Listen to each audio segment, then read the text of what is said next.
চলো বন্ধুরা, কয়েকটা পালং শাক তুলে নিয়ে আসি। লাল শাক পালং শাকের বীজ ছড়ানোর ফলে বেশ সুন্দর গাছ হয়েছিল। যদিও লাল শাক সেভাবে হয়নি, তবে পালংটা খেয়ে বেশ তৃপ্তি পাওয়া যাচ্ছে।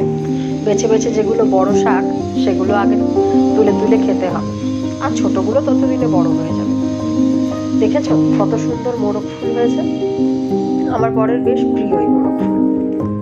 আমার যদিও খুব একটা পছন্দ হয় না, তবে ও ঠিক কোথাও না কোথাও থেকে বীজ এনে লাগিয়ে ছড়িয়ে বানিয়ে ফেলে চারা।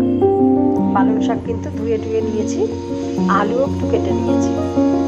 ওই হালকা পাতলা করে একদম নর্মালভাবে একটা তরকারি যেটাকে বলে সেটা করে নেবো। একটু রাঁধুনি আর একটু জিরে ফোড়ন দিয়ে করবো, একদম সাদামাটাভাবে, খুব সাধারণভাবে, আর খুব অল্প সময়েও হয়ে যাবে। এটা খেতে কিন্তু খুব ভালো হয়, আর পালং শাক তো স্বাস্থ্যের জন্য বেশ ভালো। এই যে হাত দিয়ে কিন্তু পালং শাকগুলোকে একটু ছোট ছোট করে আর কি কেটে নিচ্ছি, এতে জলটাও ঝরে যাচ্ছে। এমনিতেই তো শাকের ভিতর অনেকটা জল থেকেই যায়, তারপরে যদি আবার ধোয়ার জলটাও থেকে যায় তাহলে জলটা বেশি করবে। ওই জন্য যতটা পারা যায় জলটা জড়িয়ে দেওয়াই ভালো।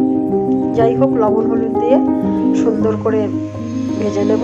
আর এই যে শোল মাছের মাথাটা দেখছো, শুধু এই মাথাটা দিয়েই কিন্তু তরকারিটা করব, মাছগুলো দেবো না। মাছগুলো দিয়ে একটা পেঁপে দিয়ে তরকারি করে নেব। মাথাটাকে কিন্তু সুন্দর করে ভেঙে টেঙে দেবো, কারণ ভেঙে দিলে পারে মাছের পুরো গন্ধটা তরকারির সঙ্গে মিশে যাবে, আর খেতেও খুব ভালো হবে। একদম অল্প সময় রেডি হয়ে যায়, একদমই সময় লাগে না।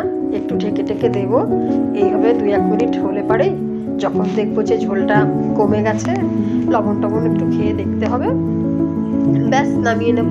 এই যে কত সুন্দর একটা পালং শাকের তরকারি হয়ে গেল। তো চলো ছেলেকে খাইয়ে দেখিও কি বলে। তোলো,